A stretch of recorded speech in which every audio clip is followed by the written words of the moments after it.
datang pecahlah pagi. Kuucapkan assalamualaikum untuk teman-teman yang ada di hati. Bismillahirrahmanirrahim. Alhamdulillahirabbil alamin. Wassalatu wassalamu ala asyrofil anbiya'i wal mursalin wa ala alihi washabihi wa man tabi'ahum bi ihsani illa yaumiddin, amma ba'du. Pertama-tama dan yang paling utama, kita harus panjatkan puja beserta puji kehadirat Allah Subhanahu wa Ta'ala yang maha mengetahui, maha melihat hamba-hambanya. Maha suci Allah yang menciptakan bintang-bintang di langit dan dijadikan padanya penerang dan bulan yang bercahaya. Allah Subhanahu wa Ta'ala telah memberikan kita semua nikmat, di antaranya nikmat iman, nikmat sehat, nikmat panjang umur, serta hidayah dan inayahnya kepada kita selaku hambanya, sehingga sampai hari ini kita dapat menghirup udara segar dengan keadaan sehat walafiat. Tak lupa salawat serta salam kita haturkan kepada junjungan besar Nabi Muhammad SAW yang telah membimbing kita dari zaman kegelapan menuju zaman yang terang benderang seperti saat ini, serta kepada keluarga, sahabat, dan umatnya yang mengikuti jejaknya dengan penuh kecintaan dan kesungguhan. Ya Allah, limpahkan rahmat, hidayah, dan salam kepada Nabi Muhammad SAW. Semoga kita senantiasa dapat meneladani akhlaknya yang mulia dalam setiap langkah kehidupan kita. Amin, amin ya rabbal alamin.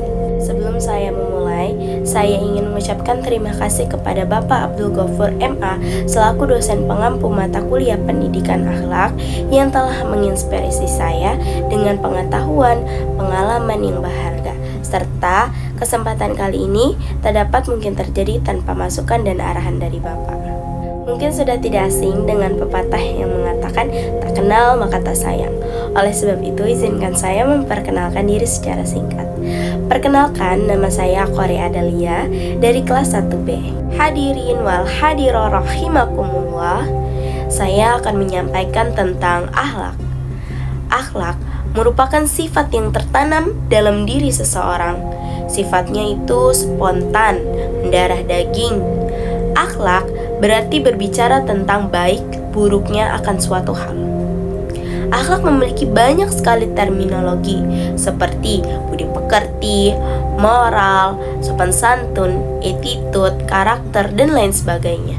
Namun, apa sih pembeda antara terminologi dengan akhlak itu sendiri? Itu adalah sumbernya. Kalau terminologi yang tadi saya sebutin itu bersumber dari filsafat. Tapi kalau akhlak ini sumbernya langsung dari wahyu Allah. Wahyu apa sih? Wahyu adalah firman yang disampaikan kepada Nabi dan Rasul. Akhlak sangat penting sebagai seorang muslim. Pentingnya akhlak dan tingkah laku manusia sampai disebutkan di dalam Al-Quran. Bahkan Nabi Muhammad sendiri mengatakan bahwa beliau diutus ke dunia ini untuk menyempurnakan ajaran-ajaran tentang akhlak. Beliau juga menerangkan Tuhan telah menentukan Islam sebagai agamamu, maka hiasilah agamamu itu dengan budi pekerti baik dan hati pemurah. Kita akan membahas akhlak kepada Allah. Teman-teman tahu gak sih akhlak kepada Allah itu kayak gimana? Nah, teman-teman pernah gak menghadirkan Allah dalam setiap kegiatan teman-teman? Nah, itu tuh penting. Itu mencerminkan nilai ikhlas. Selain ikhlas itu adalah perbuatan yang dilakukan dengan niat karena Allah, ikhlas adalah selalu menghadirkan Allah dalam kehidupan kita dan selalu merasa diawasi olehnya. Terus setelah ikhlas, langkah selanjutnya adalah lillahi ta'ala. Nah, berbicara mengenai akhlak kepada Allah tak lepas dari iman dan ilmu. Hakikat iman itu adalah benar, tidak perlu pembuktian karena iman adalah kebenaran yang mutlak.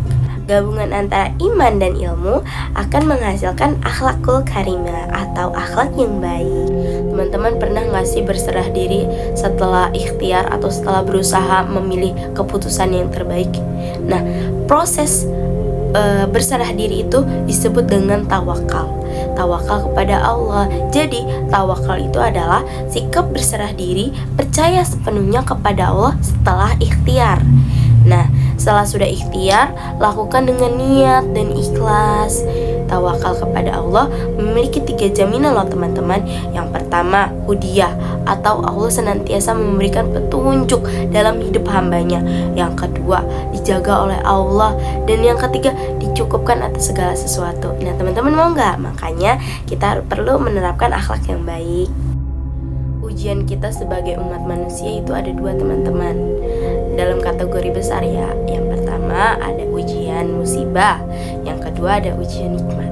Untuk menjawab dua permasalahan tersebut, perlu kita pahami apa itu sabar dan syukur.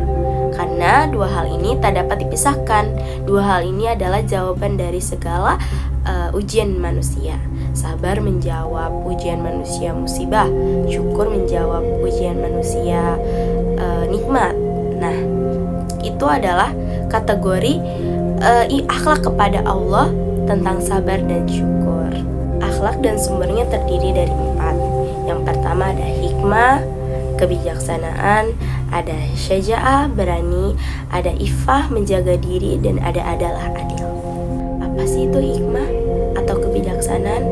Kebijaksanaan yaitu keadaan dalam diri seseorang melalui akalnya itu bisa bedain mana yang baik dan buruk, dan dia tuh moderat, sifatnya gak berat ke kanan atau gak berat ke kiri gitu. Jadi bijaksana. Sekarang kita beralih ke syaja'ah atau berani. Apa sih itu syaja'ah? Syaja'ah adalah sikap berani menanggung derita, senang hati dalam perbuatan mulia, terus juga murah hati. Syaja'ah memiliki banyak sekali turunan. Yang pertama dari turunan syaja'ah itu al-karam atau kebaikan budi, yaitu berani mengambil sikap adil untuk menerima keputusan dari berbagai masalah. Terus juga an-najdah, membantu atau menolong. Ini berani untuk membantu orang, menolong siapapun. Baginya menolong merupakan jihad. Masya Allah. Turunan dari syaja'ah yang ketiga itu ada kibar an-nafs. Apa sih kibar an-nafs? Artinya adalah berjiwa besar. Dia menjadikan dirinya ini sebagai ahli dalam bidangnya. Terus yang keempat ada al-ihtimam atau ketahanan bekerja. Maksudnya adalah berani bertanggung jawab menahan diri meski dirasa sangat berat. Selanjutnya ada al-hilm, artinya santun, dapat menahan emosi yang meledak-meledak. Yang terakhir ada al-wikar, yaitu artinya tenang. Nah ini menahan diri dari berbicara secara berlebihan dan dari kesia-siaan. Nah teman-teman, setelah kita sudah membahas apa itu hikmah, kebijaksanaan, terus udah tadi syaja'ah, sekarang aku mau beralih ke yang ketiga atau ifah. Di sini teman-teman ada yang tahu nggak sih apa itu ifah? Nah, ifah adalah menjaga diri dari hal-hal yang tidak baik. Dengan kata lain, ifah adalah memelihara kehormatan diri dari segala hal-hal yang sifatnya merendahkan, merusak, menjatuhkan. Ifah juga memiliki turunannya loh teman-teman. Yang pertama ada haya. Apa sih itu haya? Haya adalah sifat malu. Yang kedua ada qanaah, sifat merasa cukup atas karunia Allah. Yang ketiga ada sakah, yaitu sifat dermawan tanpa mengharapkan imbalan. Dan yang terakhir ada sifat wara, yaitu meninggalkan hal-hal syubhat karena khawatir akan membahayakan nasibnya di akhirat kelak. Wow. Nah teman-teman, tadi kita sudah membahas apa itu syaja'ah, hikmah, dan ifah. Aku mau lanjut ke yang terakhir, ini ada adalah. Apa sih itu adalah? Adalah artinya adil, tidak berat sebelah, tidak memihak, menyamakan yang satu dengan yang lain, tidak sewenang-wenang. Di sini maksudnya contoh, aku akan kasih contoh.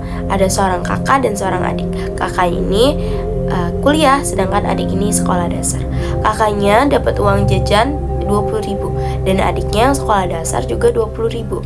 Itu tidak adil teman-teman, karena kakaknya itu kuliah membutuhkan lebih banyak uang, sedangkan adiknya sekolah dasar yang mungkin kebutuhannya tidak sebanyak kakaknya.